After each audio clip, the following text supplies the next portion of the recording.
Et aujourd'hui, avec Guillaume, on va voir que l'immobilier va mal, très mal, mais est-ce le moment d'acheter, même peut-être le meilleur moment pour acheter? Le marché de l'immobilier continue sa traversée du désert, les prix des biens immobiliers devraient poursuivre leur baisse en 2024, et ça, on en est presque certain. Le site spécialisé Meilleur Agent anticipe même une baisse de 4% cette année, soit le double par rapport à 2023. On le rappelle, il y a eu des baisses dans l'Hexagone, en moyenne sur les 10 plus grandes villes françaises de 3,1% en 2023. On peut voir par exemple que Nantes a baissé de 8%, Lyon 5,9% et Paris 5,3%. Les zones rurales ont été plus résistantes avec une hausse sur un an glissant de 2,9%. Une des conclusions à tirer de ce rapport est que la baisse des prix ne fait que commencer. Et vous le savez, on ne le répétera jamais assez, mais votre avis est primordial pour nous aider à faire connaître notre podcast de l'art de la gestion patrimoniale. Si vous nous écoutez sur Spotify ou sur Apple Podcast, vous pouvez nous aider simplement en laissant un avis 5 étoiles après avoir écouté cet épisode. Vous pouvez également en profiter si ce n'est pas déjà fait pour vous abonner à notre chaîne et pouvoir avoir ainsi chaque semaine le nouvel épisode qui arrive dans vos notifications. Et Jérémy, du coup, on parle immobilier et comment est-ce qu'on peut expliquer ce qui se passe actuellement sur l'immobilier? Qu'est-ce qui va faire que ça va continuer de chuter sûrement en 2024? Eh bien, on va voir plusieurs points. On va voir les taux, les crédits accordés par les banques, la réglementation DPE et enfin les taxes qui continuent d'augmenter. On va aborder chaque point pour bien vous expliquer pourquoi l'immobilier en 2024 risque encore d'être une année très très compliquée. Et là, effectivement, si on commence par parler des taux, c'est le point qui intéresse tout le monde. On parle des taux supérieurs à 4% encore actuellement par les banques. On se dit effectivement que c'est compliqué pour beaucoup de ménages actuellement d'investir, que ce soit dans une résidence principale ou dans de l'investissement locatif. Parce que rien que de dire 4%, quand il y a 2 ans, on était encore autour de 1,5-2% pour les emprunts, ça fait entre guillemets un peu mal quand on voit ces taux-là. Et ça, Jérémy, on en a déjà parlé à plusieurs reprises dans notre podcast, c'est l'effet des taux sur l'investissement immobilier et sur la chute qui a commencé effectivement depuis 2022. C'est totalement corrélé avec la hausse des taux qu'on a vécue suite à l'inflation qui a été très lourde, qui elle-même découlait du Covid et de la crise en Ukraine. Et tout ça, ça a amené effectivement les banques centrales à augmenter les taux directeurs, ce qui a eu pour conclusion l'augmentation des taux sur les banques commerciales également. Et ce qui fait qu'aujourd'hui, quand vous allez voir votre banque pour emprunter sur 20 ans, sur 25 ans, elle vous propose des taux, selon les dossiers bien sûr, mais des taux qui tournent autour des 4%, voire un peu plus haut que ça. Exactement Guillaume, et on le rappelle, pour une mensualité, par exemple si on emprunte 100 000 euros sur 25 ans, à l'époque à un taux de 1%, ça coûtait 350 euros par mois de remboursement. Aujourd'hui, à un taux de 4%, ça coûte 500 euros par mois. C'est 150 euros de plus pour la personne qui emprunte. Donc ces taux, ils ont eu un impact très fort sur le pouvoir d'achat des Français et c'est ce premier critère qui a entraîné le marché immobilier au tapis dans certaines régions de France. Aujourd'hui, on va parler aussi des banques car elles ne jouent pas trop le jeu, elles ne jouent même pas du tout le jeu au niveau des crédits. Oui, parce que même si on a l'impression que ça se décante un peu et que les banques elles commencent à rouvrir les vannes du crédit, finalement le crédit immobilier, lui, il continue de chuter quand on regarde les statistiques. Et ça, c'est selon les chiffres de la Banque de France qui ont été publiés également le 6 mars, qui nous informe que le montant des nouveaux crédits à l'habitat, donc hors renégociation, il est tombé à 7,6 milliards d'euros au mois de janvier 2024, ce qui fait un plus bas historique depuis octobre 2014. Là, vous voyez la différence justement et l'impact de cette hausse des taux et de la politique commerciale des banques, bien sûr. Et on constate avec ces chiffres que la production de prêts, elle a baissé de 40% sur l'année 2023. C'est énorme. Et donc, on constate ici que l'année 2024 commence encore plus mal pour les professionnels. Donc c'est une catastrophe au niveau des crédits accordés par les banques. Mais pourquoi les banques freinent et ne veulent pas offrir l'opportunité aux particuliers d'investir?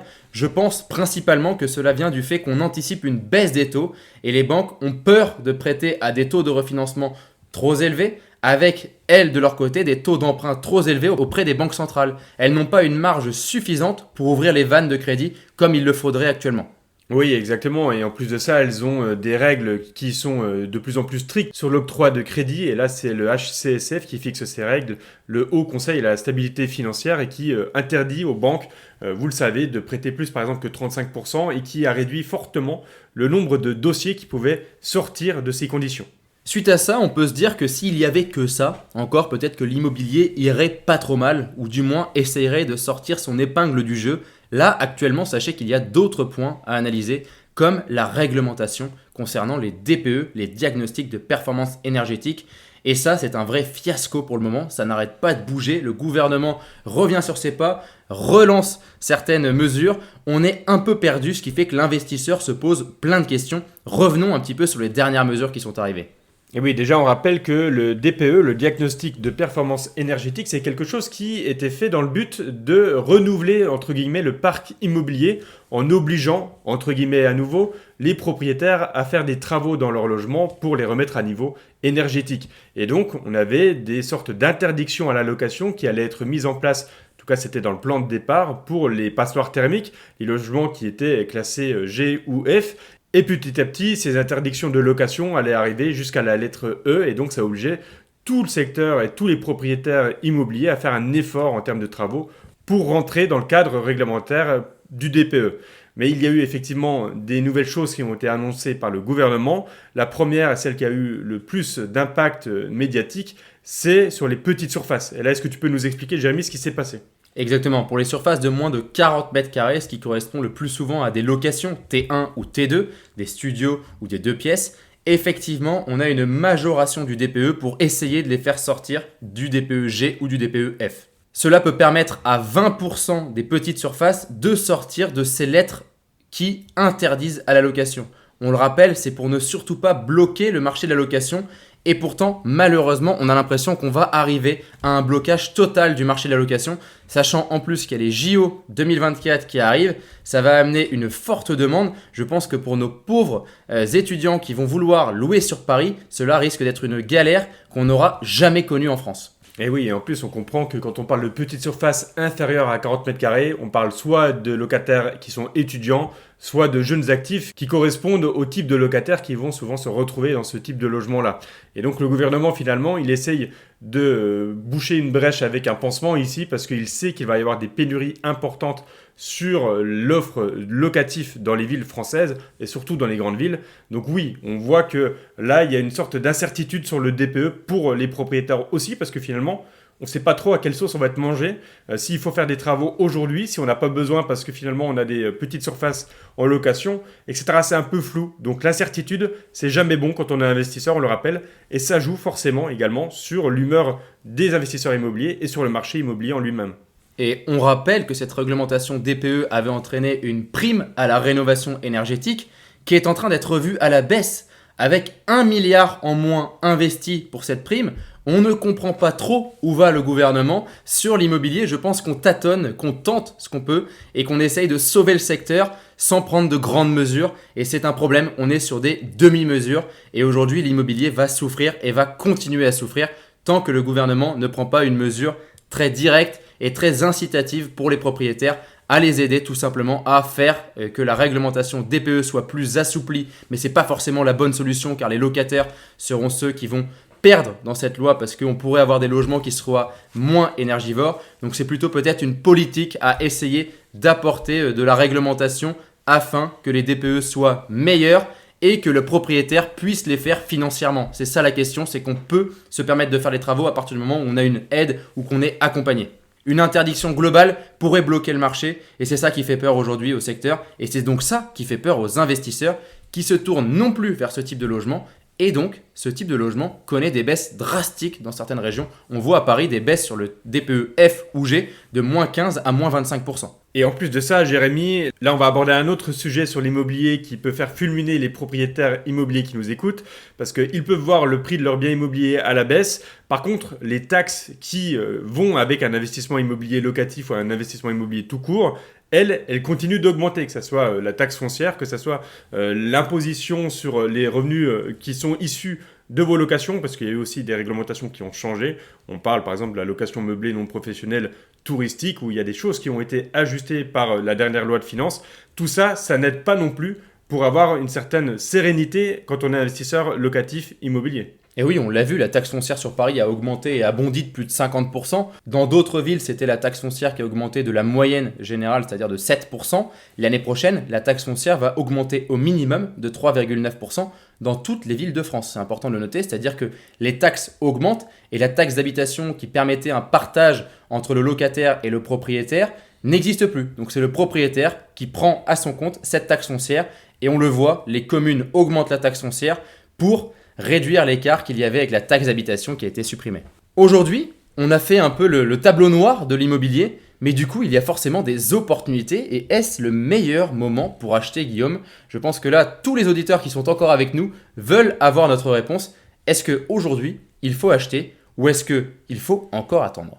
Eh bien, comme tu l'as dit, on a fait pour l'instant le tableau noir. On va essayer de mettre de côté cette fois-ci les 4 aspects qui nous semblent problématiques qu'on a évoqués au-dessus, parce que certains sont plutôt liés à la période que l'on vit actuellement et pourraient tout aussi bien disparaître dans les prochains mois, prochaines années. Et du coup, il nous reste quoi ? Il nous reste une situation qui peut être quand même très intéressante quand on réfléchit en tant qu'investisseur immobilier. On peut peut-être être dans une période, effectivement, qui serait idéale. Pourquoi ? Parce qu'elle permet justement d'avoir une certaine possibilité de négociation aujourd'hui.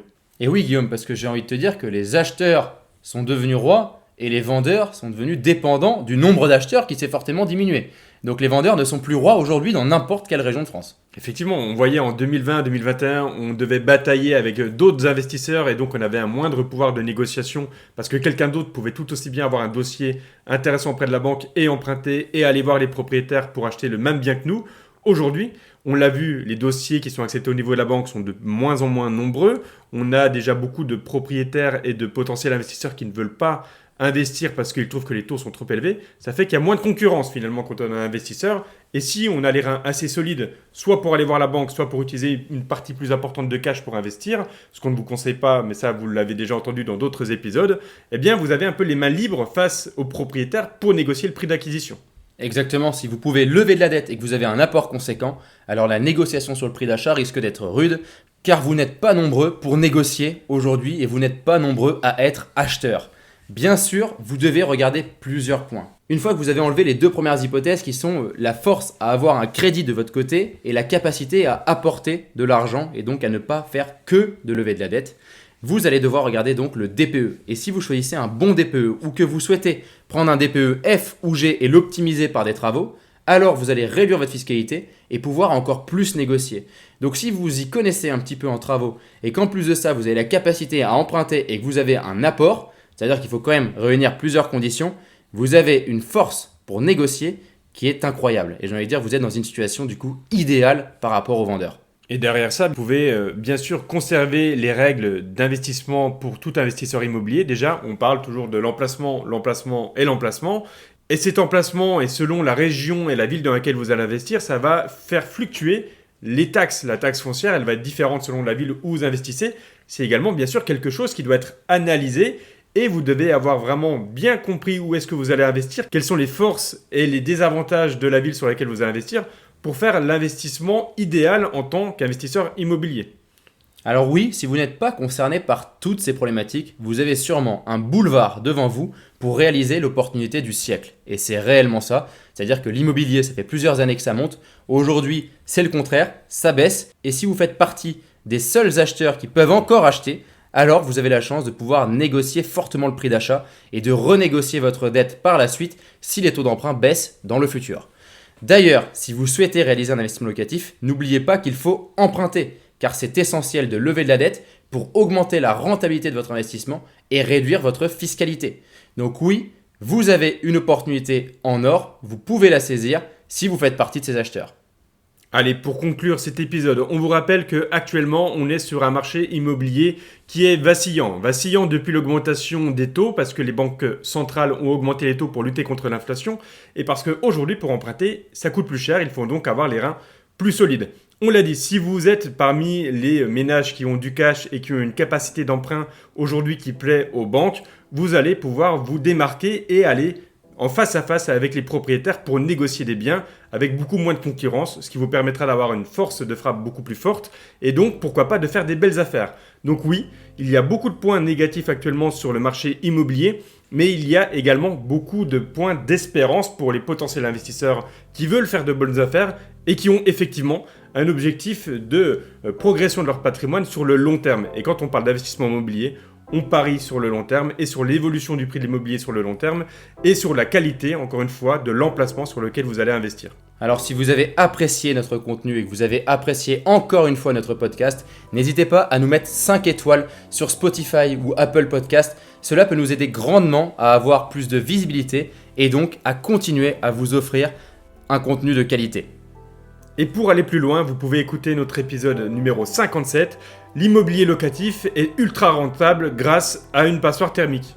Si vous souhaitez prolonger la discussion, alors vous pouvez directement prendre contact avec nous sur notre site bonnetdoyenconseil.com. C'était Guillaume Bonnet et Jérémy Doyen et nous vous remercions pour votre écoute. À bientôt pour un nouvel épisode.